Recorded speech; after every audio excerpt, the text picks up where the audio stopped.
بسم اللہ شریف پڑھ کے اس کی پشت پر ہاتھ پھیرا ہے، اور جیسے ہی ہاتھ پھیرا ہے بکری نے جھرجھری لی اور اس کے بعد ٹانگوں کو کشادہ کر دیا ہے۔ دیکھتے ہی دیکھتے اس کی پوری کھیری دودھ سے لبریز ہو گئی ہے۔ سبحان اللہ، میرے نبی نے دودھ دونا شروع کر دیا، یہاں تک کہ وہ جو بڑا برتن لکڑی کا وہ لے کر کے آئی تھی وہ بھر گیا ہے۔ ایک دوسری روایت کے الفاظ یہ ہیں کہ گھر میں جتنے برتن تھے سارے کے سارے دودھ سے بھر گئے، لیکن بکری کا دودھ نکلنا ختم نہیں ہو رہا تھا۔ اللہ اکبر کبیرہ۔ اب اس کے بعد میں معاملہ یہ ہوا، میرے نبی نے نوش فرمایا، صدیق اکبر نے نوش فرمایا، اس خاتون کو بھی پلایا، اس کا ایک چھوٹا تھا 6-7 سال کا بچہ تھا اس کو بھی پلایا، اور جتنا دودھ باقی بچ گیا وہ سارا اس کے گھر میں چھوڑ کر میرے نبی تشریف لے گئے۔ لیکن سرکار تو تشریف لے گئے، شام کو ابو معبد جو اس خاتون کا شوہر تھا بکریاں جب چرا کر آیا، اس نے دیکھا میرے گھر کا ماحول کچھ الگ الگ سا نظر آ رہا ہے، خوشبو مہک رہی ہیں، فضائیں معطر ہیں۔ اس نے دور سے ٹیلے سے چڑھ کر دیکھا تھا کہ اس کی جھونپڑی پر نور کی برسات ہو رہی ہے، نور چھماچھم برستا نظر آ رہا۔ جیسے ہی قریب آیا، آنے کے بعد کہتا میری شریک حیات ذرا یہ تو بتاؤ آج ہمارے گھر ہوا کیا ہوا ہے کہ میں دیکھ رہا ہوں یہاں پر ماحول کچھ عجیب سا نظر آ رہا، خوشبوئیں مہک رہی ہیں، میں نے دیکھا تھا دور سے کہ اندھیرا جب ہونے لگا تھا میری کٹیا چمک رہی تھی، یہاں پر نور برس رہا تھا، یہ معاملہ کیا ہے؟ آپ فرماتی ہیں ابھی بتاتے ہوں، ذرا اندر تو آ جاؤ۔ جیسا ہی اندر داخل ہوا تو دیکھا گھر میں جتنے برتن تھے وہ دودھ سے بھرے پڑے ہیں۔ کہتا یہ دودھ کہاں سے آ گیا؟ اتنا دودھ تو پورے ریوڑ کا بھی نہیں ہوتا ہے، اے ام معبد یہ دودھ کہاں سے آ گیا؟ آپ فرماتی ہیں میں کیا بتاؤں، کوئی آنے والا آیا تھا جو کرم کر کے چلا گیا ہے اور اس بکری کے دودھ نکال کر بھی دے گیا ہے، اپنے آپ بھی نوش کیا تھا، اس کے ساتھی نے بھی نوش کیا تھا۔ ام معبد سے پوچھتا ہے اے ام معبد ذرا یہ تو بتا وہ تھے کون؟ وہ کہتی ہائے افسوس میں تو نام پوچھنا ہی بھول گئی، میں تو ان کو دیکھتی رہ گئی، کبھی ان کی زلفوں کو دیکھتی تھی، کبھی ان کی پلکوں کو دیکھتی تھی، کبھی ان کی نیچی نظروں کو دیکھتی تھی، کبھی والضحیٰ والے چہرے کو دیکھتی تھی، کبھی ما زاغ البصر کی آنکھوں کو دیکھ رہی تھی، کبھی ولسان و شفتین کے دانتوں کو دیکھ رہی تھی، میں تو بھول ہی گئی تو ان کا نام بھی پتا کرتی۔ اچھا کچھ ٹھکانہ تو پتا کیا ہوگا وہ کہاں سے آئے تھے اور کہاں گئے تھے؟ ہائے قسمت کی ماری، میں تو یہ بھی نہ پوچھ سکی کہ وہ کہاں سے آئے تھے اور کہاں گئے تھے، لیکن جو بھی تھے وہ بڑی برکت والے تھے۔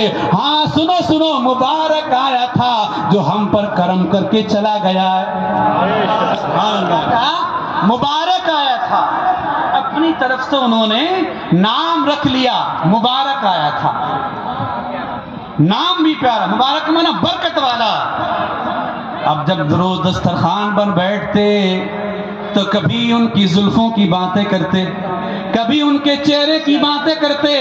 آپ فرماتی ہیں میں نے ان کا حال تو نہیں پوچھا، ان کی جائے سکونت تو نہیں پوچھی، لیکن ہاں اگر تم چاہتے ہو تو میں ان کا کچھ حلیہ بیان کیے دیتی ہوں۔ کہ کون سا حلیہ؟ کہتے رأیت رجلا ظاہر الوضاۃ ملیح الوجہ قسیم وسیم جسیم نسیم، میں نے ایک ایسا شخص دیکھا ہے جو بڑے سفید اور پر رونق چہرے والا تھا، ملیح الوجہ، ملیحی چہرے والا تھا۔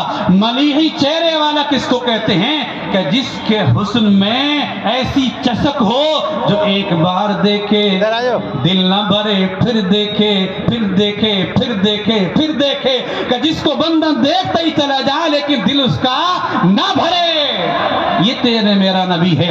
آپ فرماتے ہیں قسیم، وہ نہ اتنے لمبے تھے کہ دیکھنے میں بھدے لگے، نہ گٹے تھے کہ دیکھنے میں برے لگے، ان کی داڑھی بڑی گھنی تھی، بڑی خوبصورت تھی، ان کے دانتوں سے نور نکلا کرتا تھا۔ آپ ایک ایک کر کے حلیہ بیان کرتی جاتی ہیں، اور روز روز سرکار کی محفل ان کے گھر میں سجتی تھی۔ جب بھی دسترخوان پر بیٹھتے بیٹا کہتا امی ذرا وہ بھی تو بتاؤ کہ مبارک نے بکری کے تھنوں کو ہاتھ کیسے لگایا تھا، ذرا وہ منظر بھی تو بیان کرو۔ ماں پھر اس کو بیان کرتی ہے، ہاں مبارک آیا تو تھا، لیکن ابو معبد کہتا اے میری بیوی، اے میری شریک حیات، تم نے بڑا ظلم کیا میرے اوپر، اتنی برکتوں والا مہمان آیا، تو نے مجھے نہیں بلایا، قسم خدا کی آج کے بعد میں بکریاں لے کر دور نہیں جایا کروں گا، میں قریبی بکریاں چرایا کروں گا، لیکن ایک وعدہ کر لو، اگر کبھی پھر مبارک کا آنا ہو، اس کا گزر ہو جائے تو پھر مجھے ضرور بلا لینا، مجھے ضرور بلا لینا، میں بھی مبارک سے ملنا چاہتا ہوں۔ اللہ اکبر کبیرہ۔ اس کے بعد ایک دن معبد کچھ سودا سلف لینے کے لیے قریب کی بستی میں گئیں، جب وہاں نہیں ملی تو مدینہ شریف چلی گئی۔ اب جیسے ہی مدینے کے بازار میں پہنچی، اس کا بچہ ساتھ تھا، 6-7 سال جس کی عمر ہے، اس نے دیکھا کہ بازار میں سیدنا صدیق اکبر کچھ سامان خرید رہے۔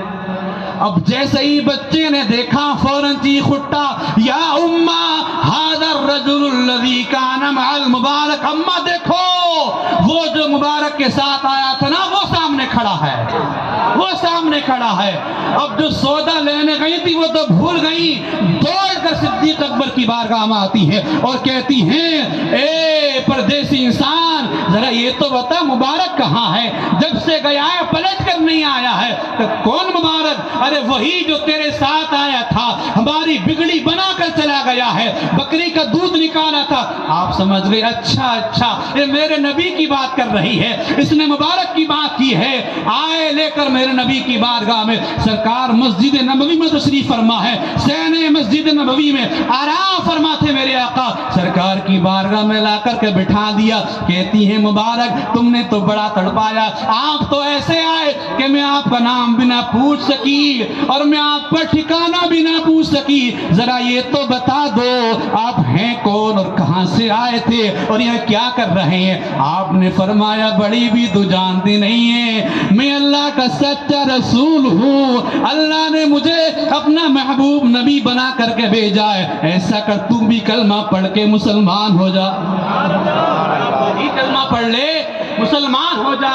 دونوں ماں بیٹوں نے کلمہ پڑھا، مسلمان ہو کر پھر اپنے گھر کو چلے آئے۔ اب جب شام کو آئے نا، آج پھر اس کی جھونپڑی کا ماحول الگ ہے۔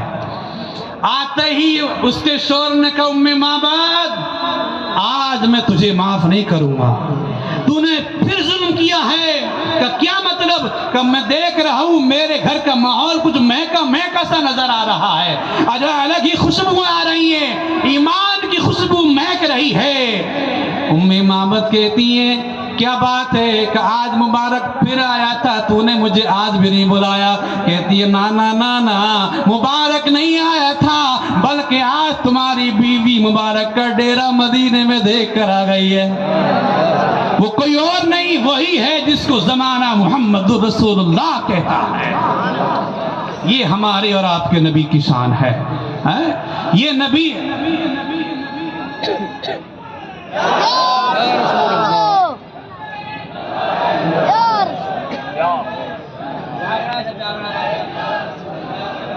سبحان اللہ ماشاء اللہ۔ چمکے تجھ سے پاتے ہیں سب پانے والے،